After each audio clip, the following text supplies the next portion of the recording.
नमस्ते। India news sports digital channel देख रहे हैं आप और इंडिया न्यूज़ स्पोर्ट्स के डिजिटल चैनल के संपादक मनोज जी मेरे साथ में हैं। आज से 13 साल पहले 6 छक्के लगे थे। आज से 13 साल पहले हमने T20 वर्ल्ड कप जीता था। आज से 13 साल पहले एक इतिहास रचा गया था। आज से 13 साल पहले युवराज सिंह ने 6 छक्के लगाए थे। लेकिन आज से 13 साल पहले एक शख्स ऐसा था, या यूं कहें कि एक बॉलर ऐसा था जिसकी गेंद पर 6 छक्के लगे थे और लोगों ने ये कहना शुरू कर दिया था कि अब तो इसके करियर का हो गया है पतन और क्रिकेट बहुत ज़्यादा खेल नहीं सकेगा। इंग्लैंड का बिल्कुल युवा सा एक लड़का है, स्टुअर्ट ब्रॉड जिसका नाम। लेकिन स्टुअर्ट ब्रॉड ने टेस्ट मैचेस में 500 विकेट पूरे कर लिए हैं। 500 विकेट पूरा करना ये मामूली बात नहीं होती। कपिल देव तक ने भी नहीं की। वो 500 विकेट जो मुथैया मुरलीधरन ने पूरे किए, कर्टनी वॉश ने किए, जेम्स एंडरसन ने किया, ग्लेन मैकग्रा ने किया, उसी लीग में स्टुअर्ट ब्रॉड शामिल हो गए हैं। लेकिन बहुत बड़ा सवाल यह है, अगला 500 वाला कौन? तो एक एक नाम मैं लूंगा और मनोज जी शायद बेहतर जवाब दे पाएंगे। मनोज जी, स्टुअर्ट ब्रॉड को तो हमने देख लिया, नया कीर्तिमान स्थापित कर दिया है, लेकिन अगला नाम क्या? ऑस्ट्रेलिया के अगर मैं नाथन लॉयन का नाम लूं, 96 टेस्ट, 390 विकेट, क्या इस लीग में है? देखिए, नाथन लाइन का सबसे बड़ा प्लस पॉइंट, जब भी कोई 500 विकेट लेता है कोई भी खिलाड़ी, तो उसके लिए सबसे महत्वपूर्ण ये होता है कि उसके कप्तान के साथ संबंध कैसे हैं। क्षमताएं अपनी जगह हैं, अगर आपके संबंध अच्छे नहीं हैं तो हो सकता है आप बहुत लंबे दौर पर खेल ही ना पाएं। जब तक आप खेलेंगे नहीं तो आपके विकेट कैसे पूरे होंगे। नाथन लाइन के साथ अच्छी बात है कि उनके कप्तान के साथ ट्यूनिंग बहुत अच्छी है। वनडे क्रिकेट खेले हुए उन्हें 7 साल हो गए थे। वर्ल्ड कप से ठीक पहले उनको बुलाया गया, उनको एक सीरीज खिलाई गई, वनडे की सीरीज खिलाई गई, जबकि टेस्ट क्रिकेट खेलते हैं ये मूलतः। तो इनका जो अगर आप औसत देखेंगे ना, तो पर मैच जो है वो 4.1 का कुछ है, 4 के आसपास है। 4 विकेट इन्हें हर मैच में मिलते हैं। इस हिसाब से इनको 28 अगले टेस्ट मैच तक इंतजार करना पड़ेगा और 500 विकेट तक पहुंचने के लिए। इसका मतलब मैंने नाम गलत नहीं लिया है। बिल्कुल, 3 साल कम से कम लग जाएंगे जी आपको। 3 साल से पहले नाथन लाइन 500 विकेट नहीं पूरे कर पाएंगे। नाथन लायन के बाद 2 मैं हिंदुस्तानी नाम आपके सामने रख रहा हूं। एक तो है रविचंद्रन अश्विन, 71 टेस्ट मैच में अभी लगभग 350 से 450 विकेट के बीच में है। और अगला नाम है ईशांत शर्मा का, 97 टेस्ट मैच और लगभग 300 के फिगर को टच कर रहा है। देखिए, जहां तक अश्विन का सवाल है, जो थोड़ी देर पहले मैंने बात की, उसी पर मैं घूम फिर के आता हूं। कप्तान के साथ संबंध, उनके कप्तान के साथ संबंध थोड़ा सा 36 का आंकड़ा लगता है, क्योंकि आप देखिए इतना अच्छा प्लेयर जो T20 भी खेलता था, बहुत फास्टेस्ट उनके T20 में 50 विकेट थे, T20 से खारिज कर दिया, वनडे से उनको खारिज कर दिया। उसके बाद उनको टेस्ट मैच में जो ऑलराउंडर के तौर पर आईसीसी टेस्ट रैंकिंग में वो नंबर 1 हुआ करते थे। कैरम बॉल उनके पास थी, कैरम बॉल उनके दूसरा पास उनके पास था। वनडे में वो बहुत खूब इस्तेमाल करते थे, दूसरा वो इस्तेमाल करते थे, सारी चीजें उनके पास थी। लेकिन उनको सिडनी टेस्ट में आप देखिए ऑस्ट्रेलिया में बाहर बिठा दिया, कई मौकों में टेस्ट मैचों में उनको बाहर बिठाया। ठीक है, एक मैच में फिटनेस ने जवाब दिया, लेकिन दूसरे मैच में उनको खिलाया ही नहीं गया। तो वही बात है कि उनको जब तक आप खिलाएंगे नहीं, जबकि ये आप ध्यान रखिए कि नाथन लॉयन जो 4 विकेट उनको एक पर टेस्ट मिलते हैं ऑन एन एवरेज, इनको 5 मिलते हैं। 5.1 का इनका औसत है। जितने भी नाम हैं, जितने भी खिलाड़ी जो 500 की दहलीज पे पहुंचने वाले हैं, उनमें अश्विन का रिकॉर्ड सबसे अच्छा है। और अश्विन ठीक है, अब आप देखिए अगले 3 साल में, हालांकि इनको भी 3 साल लगने वाले हैं, इससे पहले ये काम नहीं होने वाला पूरा, लेकिन सबसे पहले वो खेले मैच।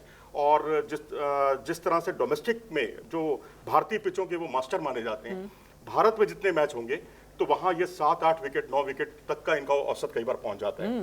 तो मैं समझता हूं कि इंडिया में बहुत सारी सीरीज होने वाली हैं अगले 3 वर्षों में, तो इनका दावा प्रबल है, मजबूत है। लेकिन कप्तान के साथ संबंध रहे, टीम में जगह बनी रहे। ईशांत शर्मा के साथ उनका वक्त के साथ साथ वो यूटिलिटी प्लेयर बन के रह गए हैं। कई बार आपने देखा होगा उमेश यादव को उन पर ज्यादा तरजीह दी गई, उनको रखा गया, उनको टीम में बाहर बिठा दिया गया। बीच में फिटनेस का भी उनके साथ इशू था। और जब न्यूजीलैंड गए तो विराट कोहली बहुत जल्दी भाप गए थे कि ये न्यूजीलैंड की कंडीशन में बहुत सक्सेसफुल होने वाले हैं। आनंद फानम में उनको बुलाया गया और 5 दिन पहले उनका जबकि जो टेस्ट हुआ था, न्यूजीलैंड गए, वहां 5 विकेट हॉल किया उन्होंने। लेकिन वो चमकते हैं कभी कभी। अब वो वैसा कंसिस्टेंट बॉलर नहीं रह गए हैं, विकेट टेकिंग बॉलर नहीं रह गए हैं कि आपको बहुत जल्दी वो करके देंगे। और आप देखिए इनको जिस तरह से इनकी जो रफ्तार चल रही है ना, उसमें इनको 7 साल कम से कम लगेंगे। 7 साल तक क्या अपनी फिटनेस बना के रखेंगे? क्या 38 साल की उम्र तक, 38 साल के हो जाएंगे, अभी 31 साल के हैं, 38 साल की उम्र तक क्या अपनी फिटनेस बरकरार रख पाएंगे? जहीर खान जैसे प्लेयर अपवाद हैं। फास्ट बॉलर का 38 साल की उम्र में खेलना बहुत बहुत मुश्किल होता है, बहुत चुनौतीपूर्ण होता है। बिल्कुल ठीक बात है, क्योंकि उन्हें अपनी फिटनेस से भी जूझना होता है, उन्हें अपने कंधे से भी जूझना होता है। अब चूंकि कई और ऐसे प्लेयर्स हैं जिन्होंने लगभग 300 के आसपास विकेट के आसपास पहुंचने लगे हैं और लगभग 70 से ज़्यादा टेस्ट मैच भी खेल चुके हैं। टिम साउदी 284 विकेट के आसपास हैं, ट्रेंट बोल्ट 267 विकेट के आसपास हैं। ये दोनों नाम क्या आपको लगता है कि जल्दी 500 वाली सीरीज़ में जा सकेंगे? वो सीरीज़ जिसके साथ में नाम जुड़ा हुआ है शेन वॉर्न का, मुथैया मुरलीधरन का, स्टुअर्ट ब्रॉड का, कर्टनी वॉल्श का। देखिए, टिम साउदी और ट्रेंट बोल्ट के साथ सबसे प्लस पॉइंट ये है कि ये दोनों मुख्य स्ट्राइक गेंदबाज हैं। बॉलिंग खूब करते हैं। अगर आप बिल्कुल ही चौथे पांचवें नंबर पे, जैसे कर्टनी वॉल्श के लिए मैं बहुत चैलेंजिंग मानता हूं, जब 5-6 विकेटों का पतन हो जाता था तब उनको बॉलिंग पे कई बार लगाया जाता था। उसके बावजूद आपने इतनी बॉलिंग विकेट ली है तो बहुत चुनौतीपूर्ण था उनके लिए। अब ये दोनों के साथ प्लस पॉइंट तो ये है कि ये मुख्य स्ट्राइक बॉलर है। थोड़ा सा साउदी बिखर जाते हैं अक्सर दबाव में, दबाव बहुत ज्यादा नहीं झेल पाते। आपने कितने मैच देखे होंगे, वनडे के मैच देखे होंगे जहां पर बहुत जरूरत थी, वहां ये नहीं चल पाए।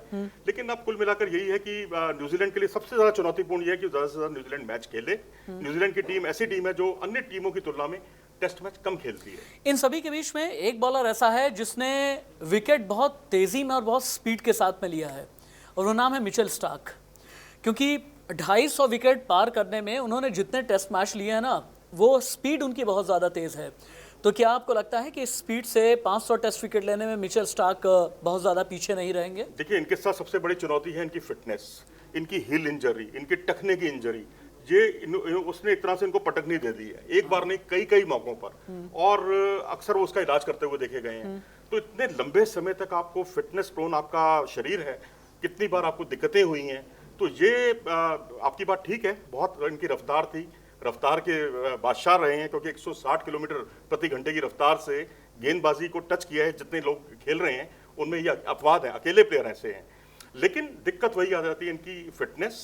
अश्विन का मैंने जैसा बताया, कप्तान के साथ संबंध, उनका खेलना। साउदी और बोल्ट का मैंने आपको बताया कि दोनों को ज्यादा से ज्यादा मैच मिले न्यूजीलैंड को, क्योंकि न्यूजीलैंड वैसे ही टेस्ट मैच कम खेलता है। तो चुनौतीपूर्ण है। लॉयन के साथ सारी कुछ स्थितियां ज्यादा अनुकूल हैं। तो मुझे लगता है कि अगला कोई 500 विकेट चटकाने वाला बॉलर होगा तो वो कोई स्पिनर होगा, या तो लॉयन होंगे या अश्विन होगा। अच्छा, ये बड़ी बात और ये बड़ी भविष्यवाणी की है मनोज जी ने। इसी तरह की स्पोर्ट्स की खबरों के लिए, ऐसी खबरें जो बहुत ही ज़्यादा इंटरेस्टिंग होती हैं, ऐसी खबरें जो बहुत हट के होती हैं, ऐसी खबरें जिन्हें आप बहुत बार जान नहीं पाते, एनालिसिस के साथ में, फैक्ट के साथ में और इतिहास को अपने साथ में जोड़ करके और संजोए हुए हम आप तक पहुंचाते हैं इंडिया न्यूज़ स्पोर्ट्स चैनल में मनोज जी के साथ में। मनोज जी, बहुत बहुत धन्यवाद हमारे साथ रहने के लिए। खेल की खबरें देखने के लिए, जानने के लिए, समझने के लिए इंडिया न्यूज़ स्पोर्ट्स आप देखें भी, सब्सक्राइब करें भी और कराएं भी। नमस्ते।